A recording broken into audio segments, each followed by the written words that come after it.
Have you ever felt lonely?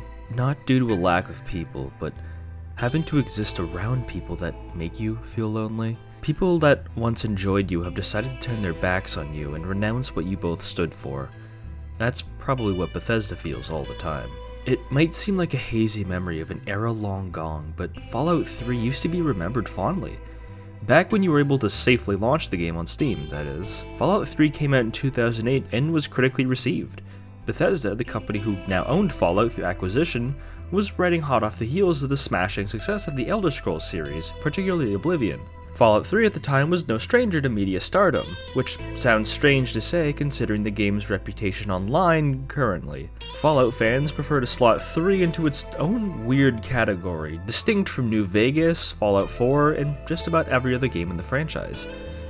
Despite everything, there is just something off about 3.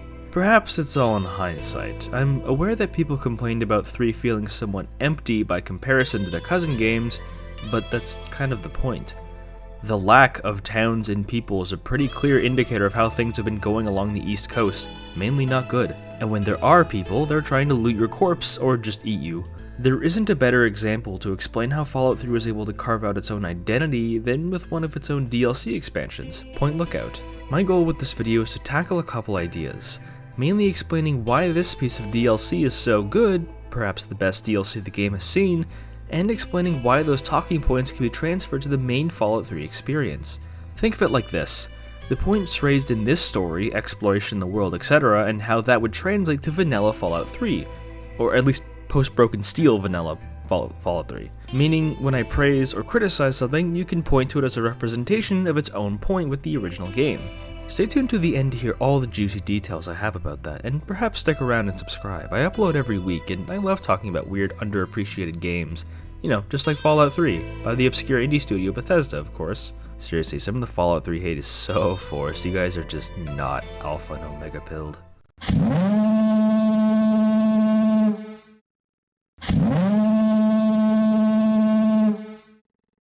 As long as you've left the Vault 101 and you've had the DLC downloaded, or just have the Game of the Year edition, you can start it whenever you want.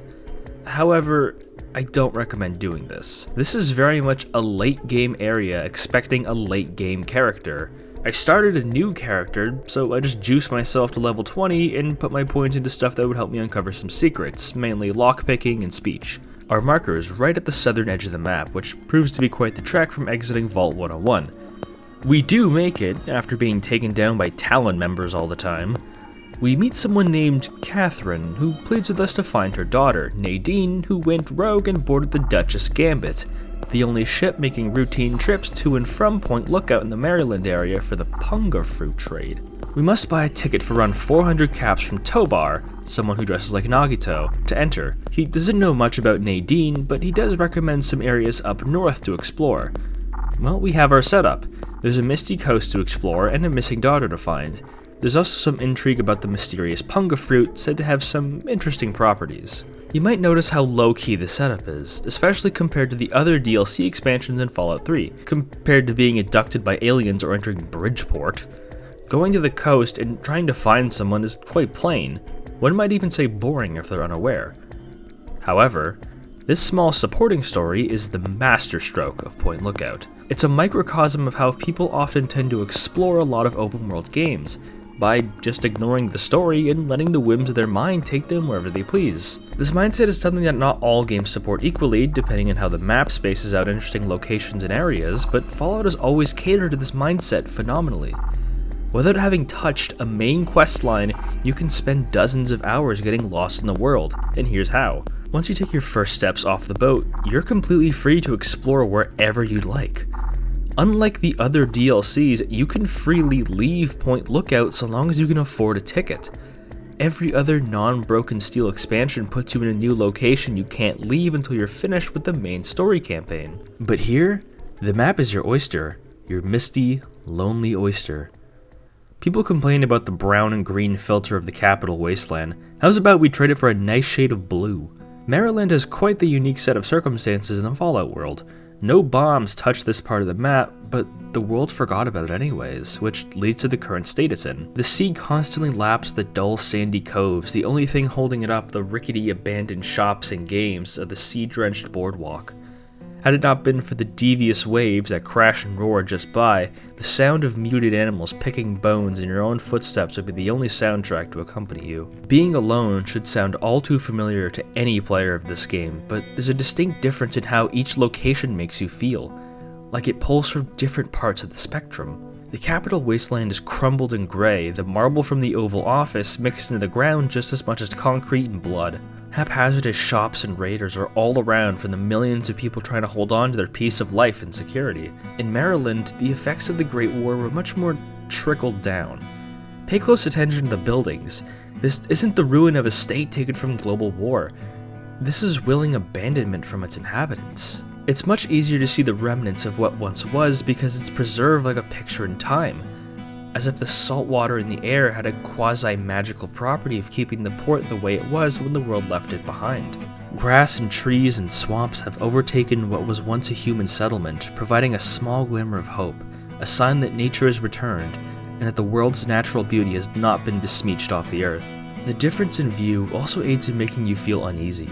Previously, you were getting quite used to walking on ruined roads and metro stations, but the gentle ocean breeze somehow makes me shiver on the inside. I hope you like the sound of the wind and bells.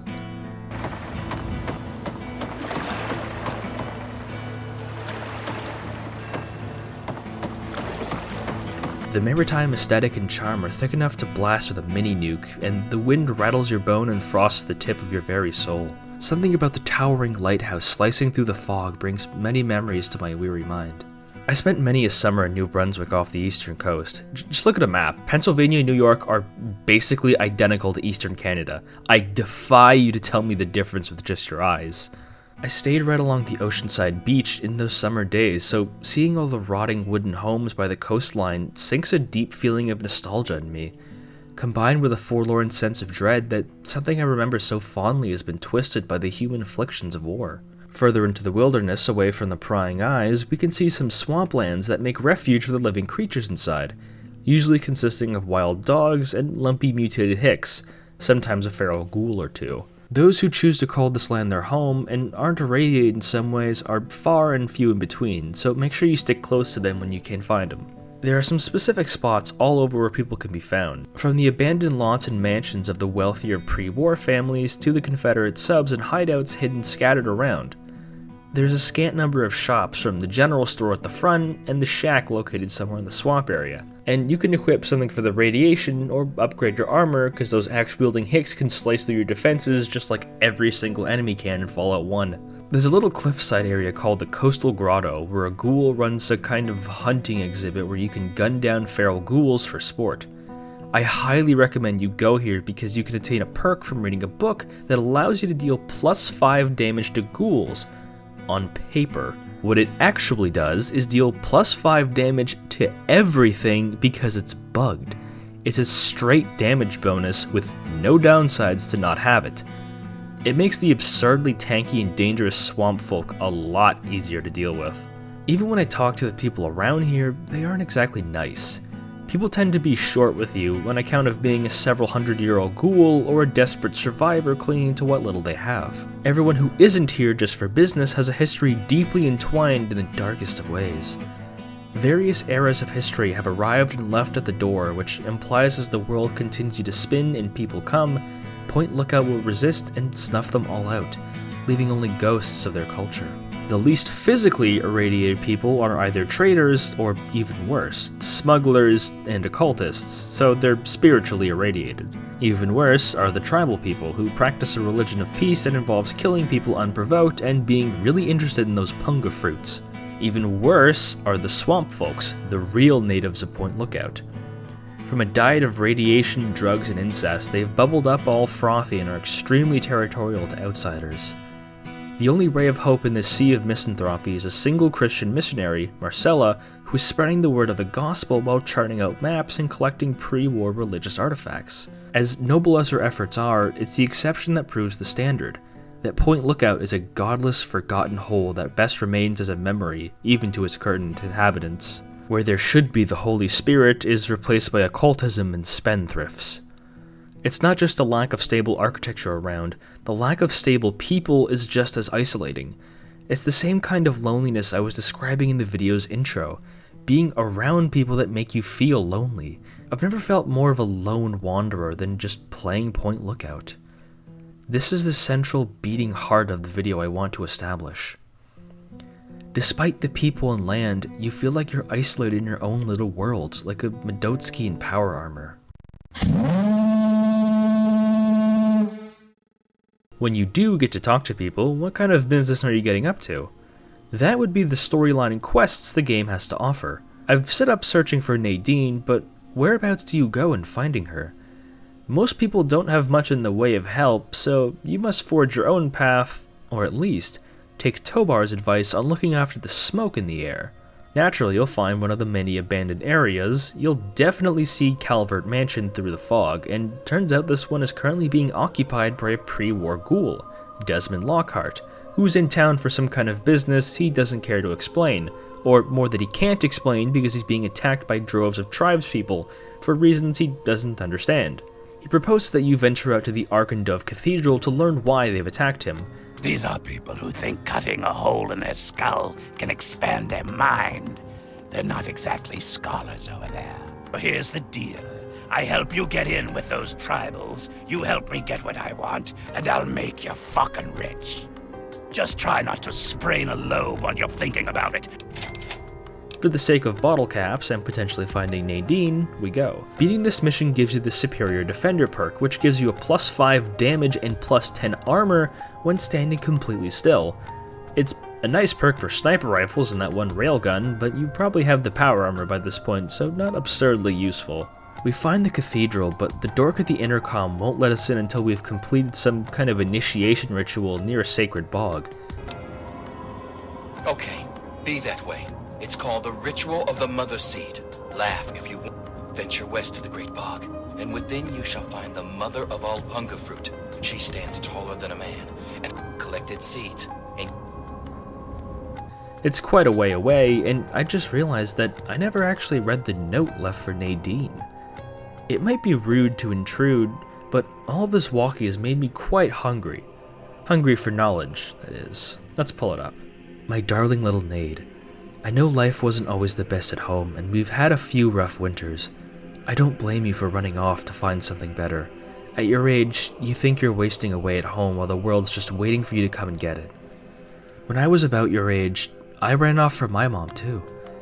And even though there were some terrible things along the way, it ended with me having you, so I can't complain.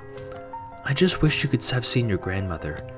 I wish I had the chance to see her again, myself. If you're reading this, I just want you to know you're always welcome back home. Please, learn from my mistake and don't stay away forever. Missing you. XO, XO, XO. Mom. Man, that really hit home. With a renewed sense of vigor, I bravely go inside the sacred bog. Inside, we find quite a bit of Mirelukes and eventually the big tree seeds we're looking for. But something kind of quirky happens. We start seeing stuff in the air like that part in Batman Arkham Asylum. Mocking bobbleheads from Schmalt Tech harass us as we see the corpses of people we care about the most. The remains of our mother. Amada. Elder Lyons. Moira. We see little signs of what might really be going on. A bone saw. Sewing something shut. Thankfully, we awake. We were able to hold on to what we need to be accepted into the tribe, so we head back to the cathedral, still with the Punga fruit drug trip on our mind. We also get the perk Punga Power, which allows us to decrease rads from eating the Punga fruit, a pretty useful perk considering how many of these grow in the area. We're allowed in automatically in the cathedral, and we find out that the tribe's people are even worse than I thought. They're hippies, drug abuse and being squatters and all. I really want to wipe them off the face of the earth, but I found Nadine. Looks like another newbie in the tribe, and still able to string together whole sentences. Ain't you the lucky one? But I'm not a vegetable, so I'm sane enough. You sure you're feeling okay in there? You might want to check your head for a scar. You know, the last part of the ritual. After you pass out, they get a guy to as in, he rips out a bit of your brain. It's supposed to be the part that holds you back. Anyway, you look like a lively one, so welcome. Turns out, the ritual we went on involved being knocked out from the fruit and having a piece of our brain taken out in a sort of trepanning procedure and being left with a scar. Nadine kindly takes out the stitches and reveals that she went through the same process, which made her quite sour on the tribe. Look, it's not that I don't want to go home or anything. I mean, I love my ma, even if she does make me want to claw my eyes out sometimes. It's just, I came out here to find a fortune, to make my mark. If you see my mom again... Nadine is ready to leave the tribe and head on home, but we're still missing something. Why did they attack the mansion? Whoa, whoa, whoa! That was all Jackson's crazy idea. I knew better than to volunteer for that suicide mission. Last time I wandered too close to that mansion, some old ghoul sicked his dogs on me. Screw that. Nadine doesn't know, but knows that their leader, Jackson, gave the order, and that he's hiding out in a cave somewhere underneath the cathedral, which we're given a key for. Off at his magical thinking cave, I guess. We're not allowed to know where it is. He says we're not enlightened enough to understand. I swear that sort of stuff pisses me off so much. I thought joining would be all drugs and magic, but it's just the same crap as everywhere else. Guess that's... Sure, fine. Why not? I'm planning on ditching this place anyway. His cave's under the cathedral, but it's hard to find. When you find that old idiot... Nadine is safe and secured back in the Duchess Gambit, but I'm quite determined to see this story through. We're able to find a passage to the cave inside of an abandoned ship flanked by swamp lurks. The cave inside is full of mire lurks and human remains, but the most dangerous foe of all rests at the very top. Turns out the tribe is receiving orders from a holograph of a floating brain, and the order to attack the mansion was solely to kill Desmond, whom the brain has some kind of history with. Now then, perhaps you can be more useful than that simpering spiritualist and his tribe of idiots. What you are interacting with is merely a holographic projection, and a rather clumsy one at that. As for myself, much more elegant than shambling on is some rotting corpse. Jackson believes me to be some kind of god. You think that would be good, but his interpretations of my commands leave something to be desired. Regardless, as a troublesome ghoul who lives in Calvert Mansion, I need him destroyed and his jamming device neutralized immediately. More than you could possibly imagine with your squishy pea mind, but the only pressing matter... He has a jammer that limits my projection range to this pathetic cave. Remove that and I can extend my reach. Killing Desmond would be a nice plus, but I'm sure we can get around to that later. Of course I did, but that moron thought it was one of his adult visions. The real goal was to destroy the ghoul's jamming device. Desmond, that... Were it not for his interference, I would still have a body. Still, his absence is only honed by brilliant sober and appreciation. He wants us to take care of some kind of psychic jammer on the top of the Ferris wheel by the docks so he can extend his influence. It was around this point I was too invested to be shocked that we found a floating telepathic brain that lets people worship him like a god. Jackson, leader of the tribe, naturally takes orders from a higher liberal power, so he gets the punishment all hippies need.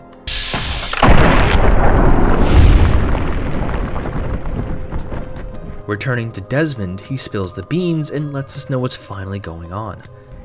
Him. I should have known. My old rival, so close to his family home.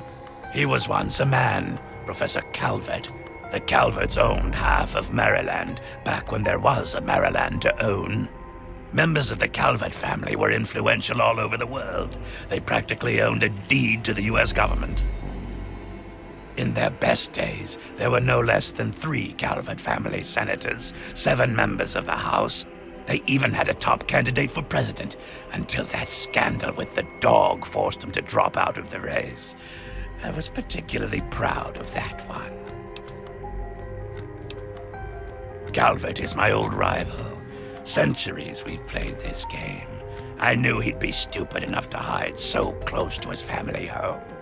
It's not a matter of hate. It's a matter of destiny. He is my enemy. I knew he was here, and it is my intent to find him and call down a righteous fucking hammer on his head. Figurative, I mean. So, those half-wits are getting messages from but without those buggers. So, we cut off his ability to talk to him, and he'll need to try harder. Maybe then I can find this squishy little worm. If I know the professor, I have the perfect device to jam up that little worm's talk box. All you need to do is take it to the highest point around and install it. Easy. Right. Attach it. I'll watch from here and turn. Now. The brain in the jar is Professor Calvert, a member of an extremely influential pre-war family that has been feuding with Desmond for over 100 years at the least. It's the kind of rivalry we aren't given the full picture to how it all works. Instead, he cites destiny and asks us to install a stronger jammer to completely cut out his psychic signals. Heading to the Ferris wheel, we're actually given an option from a telepathic intervention from Calvert. Coming to gum up my work, are we? Well, I have a better idea. How about instead of playing his game, you destroy that nasty little device? Deposit it in the nearby trash compactor and we will never have to worry about it again.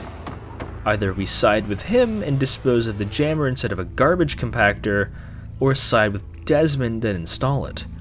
The series of events plays out similarly. For now, we side with the ghoul and install the jammer, which leaves us to be flanked from all sides by tribespeople on the attack.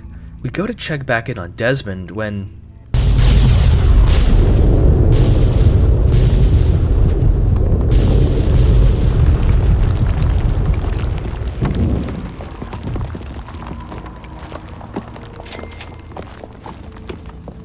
Luckily, there's a safe room we can explore. That bastard.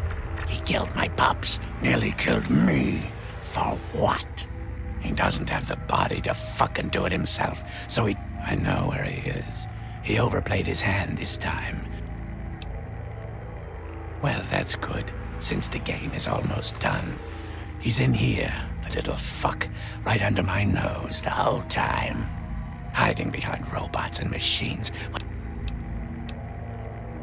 Now that's... We follow Desmond to Calvert's base underneath the lighthouse. It's a dangerous repurposed research lab full of stim packs and robots ready to slice us down with laser weapons.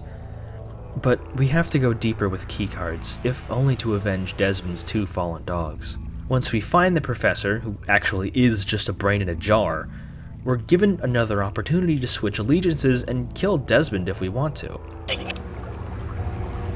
This is a rivalry that has lasted for centuries. You cannot possibly understand with your tiny, meaty brain.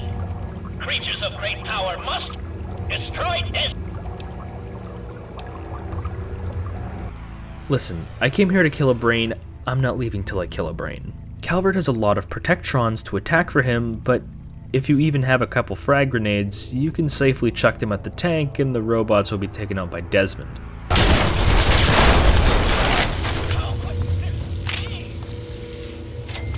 At last, the world is rid of that sniveling, disgusting, arrogant brain.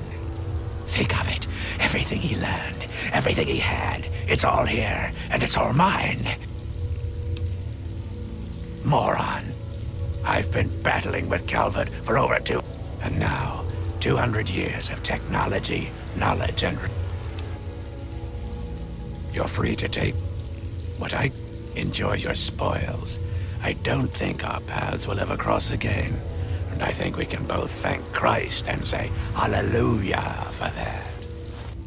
Now that we're rid of Calvert, I'll be heading north to pursue my next rival. There are only a few of us left now. The great game goes on. Sort of a... what's a word you'd understand? Microcosm? Yeah, it's a microcosm for the old world. So, as I understand it, Desmond, Calvert, and a few unnamed more pre-war figures have been feuding for over 200 years, and we're being dragged into the middle of it. Desmond thanks us kindly, as he can give us the key to escape the easy way. You can kill him if you want, but he has no further business with you. But what if we sided with Calvert? Reloading a save, we dispose of the jammer and the compactor, and the prof tells us to return to the mansion for a surprise. The house blows up, and we head to the lighthouse. Desmond is there, furious we double-crossed him, but we're allowed to choose sides once more. You bastard! Betray me, you fuck! You think you can betray? You have one chance. We are going to go in there, and we are going to end this once and for fucking all. And you will help, or you will be mine. And you...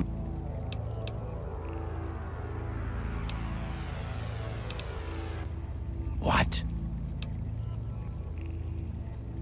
Fine then.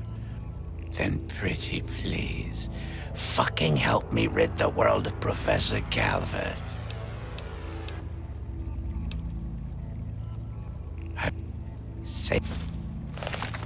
Though Desmond will no longer be invincible like normal, and will probably die from the various turrets inside. At long last, Desmond is dead, and you, my friend, I have you to find. Well, death. Don't think of it as betrayal. No. Calvert is giddy his rival is dead, and thanks us by double-crossing us, which results in the exact same fight. This decision isn't so much a philosophical one, more than a cynical, convenient one you're allowed to flip-flop on, because you're just along for the ride. Might as well be loosey-goosey with your choices. And that concludes the main quest line for Point Lookout. To some it might seem somewhat inconsequential and kind of strung along, but there was a very deliberate design mentality when crafting it. You're allowed to leave at any point, unlike DLC like the Pit or Mothership Zeta, so feeling like a passenger in a conflict bigger than you, and the main quest is only the beginning of feeling like leftovers. Returning to the ship, we find Nadine. Yeah, looks like it. When the tribals would send someone to the swamp, he'd be waiting around to nab them when the Pungaseeds gassed him. He'd do his amateur surgery for the tribals and let us wander back, all in exchange for punga fruit to trade. Sweet little deal he had going on. Anyway, I figured you'd want a shot at some revenge, so I... It was Tobar who sewed open our head, eh? Let's pay him a visit. I looted him of his Nagito jacket. We can also find the specific part of the brain matter because he keeps vials of it as trophies. Gross. We're not quite done with this island, so let's explore some more. That was only the main quest line. There's quite a bit more to do, and I can't explain any of that better than this one side quest. When you're exploring, make sure to walk to the far west, and you'll see a series of tents with a missionary I mentioned before, Marcella. She talks about scripture and her duties, but she mentions how the swamp folk have their own sort of primitive religion, something much more sinister than the drug addictions of the tribesfolk. With this in mind, we search through the fog once more and find that another nigh-abandoned mansion, this time belonging to the Blackhall family, whose current patriarch still resides inside, Obadiah. Civil discourse. I'm glad you think so. Swamp folk who, I should mention, absconded with a book, a precious family heirloom. I wanted to ask you, friend, will you get it back? Cash, plain and simple. Good. The fools who stole it believe it has powers. There's a ritual site east of the boardwalk, in the basement of a ruined house. I think you'll find it there. He gives us a quest to retrieve a family heirloom from the swamp folk, who have stolen a book they believe to have some kind of cultic mystical powers, which Obadiah scoffs at. Simple enough, 1,000 bottle caps and a fetch quest, easy as pie. However, once we leave, we run into Marcella again. Has Obadiah sent you in search of a book? I thought as much. Listen to me very carefully. That book is known as the Krivbekne, and it's a thing of... Yes, the Krivbekne. The Blackhall family has a long, evil history with the book. It was lost to them long ago, but it's found a way back to Point Lookout, and Obadiah seeks to reclaim it. Obadiah's no better than the heathens he's asked you to steal it from. He believes he can use it to control them, and God knows what else. There's a way to destroy that damned thing.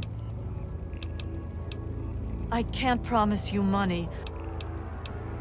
I ask no more. You can find me at my... That's a lot to take in.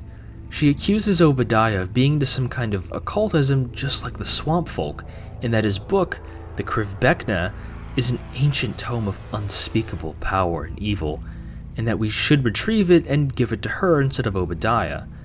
With that in mind, we search far into the swamps to find it. We do find the ritual site after blasting Hicks left and right and enter the storm drain, find a bloody sacrifice right by the book, which proves Marcella's claims of occultism true. After a bloody confrontation with more Hicks, we stumble across a gruesome scene.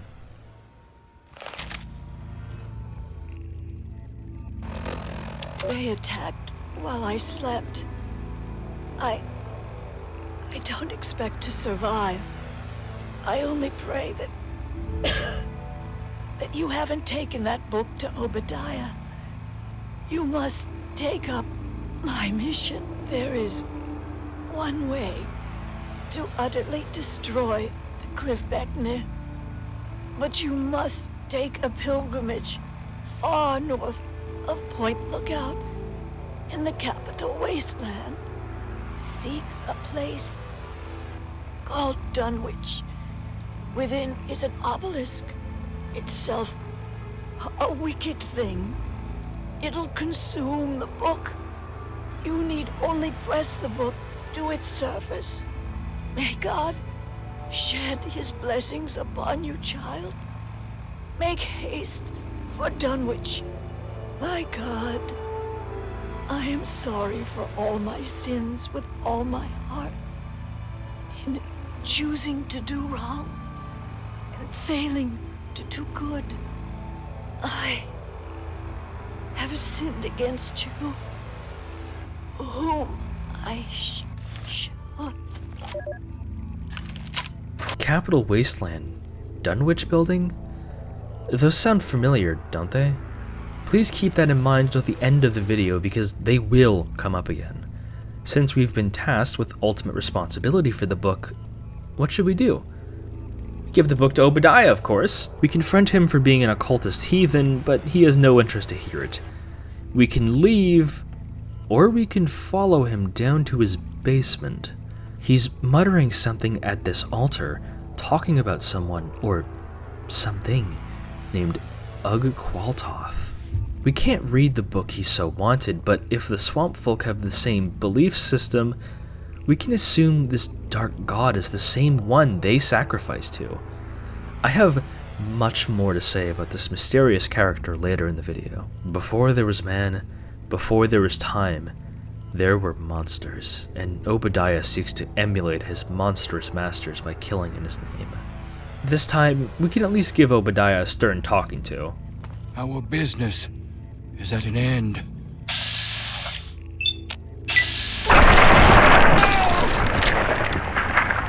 Oh hey, we can get the book back. Looks like we've honored Marcella's wishes and got richer in the process. Stay chasing paper, lads. This isn't the end of the quest, mind you. There's one more place we need to go, but hold on to that for now. This is just one example of a side quest in Point Lookout. There's quite a bit of stuff to do that I haven't scratched the surface on, but I want to leave some mystique uncovered so you can find it for yourself. I haven't even mentioned what was going on to the Ozymandias ship, or the social disease that was spreading just before the Great War. But I need to move on to the next topic, or else I won't be able to finish in time.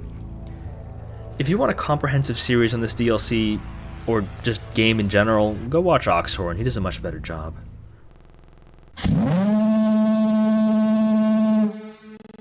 Fallout likes to experiment with different themes for each location and game, and this DLC is no different. I've made an entire segment on the theme of loneliness and isolation, so I won't mention it in this segment again, but I have a couple more I'd like to discuss. Specifically, I want to talk about abandonment, especially in the historical context of Fallout. What I mean by that is how several different eras and cultures have all come into Point Lookout and left their remains here. Think about it. All the Confederate ships and hats all left around here during the Civil War. Many of the nicer homes still standing are distinctly Victorian in architecture. Even the darker, mostly unknown occult aspects seem mostly forgotten by all, except the mutated locals. Pieces of their history and belongings have been bolted together haphazardly like a multinational scrapyard. It's not an uncommon sight to find chipped bits of fine china next to piles of double-barreled shotguns together, not to mention all the marble statues and ritual items that are God knows how old. The Calverts owned much of Maryland, so their influences, mainly being the occultism and some dashes of mad science, are present in the monstrous biology of its inhabitants and fauna. There's an interesting harmony between man and nature here. All the grass and slightly less irradiated water might seem tranquil, or at least less harmful, and the people here do take some care for their own environment. There's an uneasy sort of ecosystem here. People tend to stick to their own communities and don't like outsiders, but people can trade here for business. It's something we don't really see in the Capital Wasteland. People aren't really trying to rebuild there. They're becoming tribal and crafting communities that only acknowledges the other for trading. I wouldn't say people are devolving in the common sense, but shifting towards an older mindset with the world around them. Versus Point Lookout, where there is uneasy tension between people, but some common ground that allows them to coexist in a strange sense of peace that's unmatched anywhere else. I'd also like to pay some service to the themes of destiny that cast quite the shadow. Fallout 3 deals a lot with the machinations of destiny, typically in the poetically biblical sense for sacrifice and the spiritual symbology of certain acts on a community and nation. There's a reason why there's a karma system, after all. This destiny manifesto in Point Lookout becomes multifaceted. The most obvious example is with Desmond and Calvert. They aren't the only people inside of this complicated relationship of rivalry dating from the pre-war era. Desmond mentions Lyndon B. Johnson, so it dates to early modern American history in Fallout terms. Both men have extended their lives through science, Calvert through suspending his brain in a jar, and Desmond through becoming a ghoul, likely just to add fire to the fuel of trying to kill each other. Both men are more than okay with manipulating anyone in their path to achieve this. The player, tribespeople, entire nations, and facilities constructed solely to destroy them and each other. Neither man is willing to discuss anything on a rational term, instead choosing to suspend their accountability to destiny as they do their evil deeds, not caring for who was harmed in the fire. This destiny goes even deeper than just two men. The Blackhalls were a famous pre-war family like the Calverts, instead choosing to devote themselves to occultism instead of science. We see the effects of their dark worship. People have become fiendishly devoted to whatever empty promises their cursed tome whispers, making followers kill and steal for a chance, even from each other. This is opposed by the missionary Marcella, who represents Christianity, though the denomination is interpretable. She's very much aware of what the Blackhalls are aware of, and tries her best to prevent it while still keeping true to the scripture. The opposition with these is several-fold. The occultists are killers, thieves, savage, and instinctual, superstitious beyond a doubt, and vigorously motivated and determined. The Christians, in this sense, are largely pacifist, careful, slow to anger, but not quick enough on the draw. The camp Marcella was at wasn't a far walk from the Blackhall mansion, but Marcella wasn't willing to attack Obadiah and take the book because she believed in her moral values, which might have gotten her killed in the end, because it's implied Obadiah sent out the mercenaries who find to kill her. She spends her last words praying forgiveness from God. The occultism versus religion, I'll call it, is a little bit more ambiguous and murkier than the clear-cut rivalry between the pre-war storyline, but we see some recurring patterns. Two sides, both with faults and favors, hating each other and wanting similar outcomes. Your choices have pretty major outcomes on the nation. What will the tribals do without Calvert giving orders? If you take the cursed Karekna and destroy it, what will it do to the Hicks who worship it? Speaking of that, we should probably head back to the Capital Wasteland by now. we still have that book, and the people here won't get any better with me just holding on to it. And I think it's time to leave. There are more quests to do, but the state isn't going anywhere. And with Nadine at the helm, all of our trips are now free. Once we land, we can find Catherine has happily boarded the ship and reconnected with her daughter, who was fairly content with her journey because she got a free boat out of it. Catherine gives us some powerful punga fruit and a couple caps, and the two now lead a presumably much happier life now that they have such a powerful trading operation at their disposal. It's a story that warms the heart and makes you feel at ease. The capital wasteland has never looked better. It pops right out at you when you see a landscape not covered in mist all the time. But there's still one more thing that needs to be addressed. We still have the Quebecna, and some unfinished business at the Dunwich building, which is all the way to the far west of the map. Alright, let's get this over with.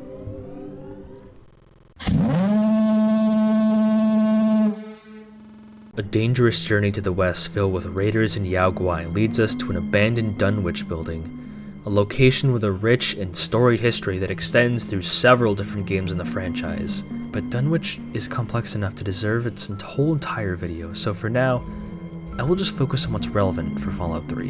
When you enter the building, something is immediately off. Your compass changes directions entirely. Something is wrong. Deeply wrong. There's a whole stack of notes recorded by someone named Jamie, with some more as you progress further in the building. While I exterminate the huge number of ghouls in this building, I'll play the notes in order. Why the hell would he come all the way out here? Dad's been a little nuts for some time now, but not like this. Leaving me in that crappy old hospital without waking me. Without a goddamn flashlight. I made enough selling the meds we scrounged to have kept us both fed at the colony for weeks. Now I'm almost out of rations, my shoes are pretty much destroyed, and I'm still chasing the old coot. By my last reckoning, he was headed south. Maybe I shouldn't have waited so damn long to start tracking him. Trail's gone cold. Gonna wander with these guys a while. They say they wander the area. Maybe somebody's seen Dad. These guys aren't who I thought they were. Jesus, they killed that family for a sack of rotten vegetables. Getting out of here next chance I can without catching a bullet. Hit a caravan today. Trev didn't see the kid and got popped. I took care of Tawny right then and put one in Thor before he saw her fall. That earned me some grub from the traders. Even better, they saw Dad. He was in pretty rough shape. Still has the goddamn book. Trader says it gave him the creeps. Me too. But it's good to know he's still alive. Still headed south. He must have been trying to trap food here. I recognize his snares. I can make out a building on the horizon. That must be where he headed. If not, at least I get a roof tonight. Don't like the look of this place. Don't like the smell. Gives me the creeps. Don't want to risk a shot at the crows till I know what's in there. Sneaking in tonight. The raiders told spook stories about zombies in the ruins. Never saw anything like that where I come from. Lord help me. They're real. Not quite what Thor said, but close. These things look... I think they really used to be people. God help me. I found Dad today. I didn't think it was him, but... Face. The zombies didn't touch him. I think he was becoming like them. Didn't know it was him until I found that old book near him. No more killing. I just need to go. Can't forget the book. All I have left of him. It's warm against the stone. I'll just rest a while. Sharp knife. Sharp knife to send him to Deep Temple. Flay and say my words. Abdul comes again on the Feast of the Weaker. Feast for the Deep Temple. Born again. Here. Al-Hazared. Yes. Yes. So, Jamie turned himself into a ghoul, shockingly quickly. Something about the rapid transformation of him, and potentially the other ghouls and glowing ones inside, might hint at something more complicated than radiation at play. We descend deep into the building's interior, platforming across crumbled floors until we reached out the heart of darkness. Swarms of ghouls attack us. Included amongst them is Jamie himself. We gain good karma for putting him out of his miserable life as a feral ghoul. Further beyond, the metal and concrete are peeled away to reveal bare rock and horrible sounds as we approach our target. the obelisk that exudes horrific power. Even standing just by it makes the skin crawl. This obelisk served no purpose in the base Fallout 3. It simply was. But now that we have the Krivbekna, the obelisk can really be rendered into the past tense and become a was. The book will burst into flames and the obelisk will become inert. There might be a bug with the game, but destroying this book leads to 500 good karma points. To put some perspective, blowing up Megaton gives you 1,000 negative karma points. Destroying an entire settlement full of innocent men, women, and children for no greater reason than to support a ruthless business tycoon who views people as cattle, or for your own morbid hedonistic sense of sadism. But destroying this book, this deed is deemed so holy and so virtuous that it could cover half of the sins blowing up Megaton. That leads to a serious question. What was inside the book? We're unable to read it, but those who have and can have become twisted and so ostensibly evil. This isn't even the biggest question relating to it. I have to ask, who is Ustulate? And if this book is related to him, perhaps in some kind of Bible analogy, what is written inside that causes the karma scale to tip the way it does? These questions have more to chew on in future games, and we don't get an answer in Fallout 3.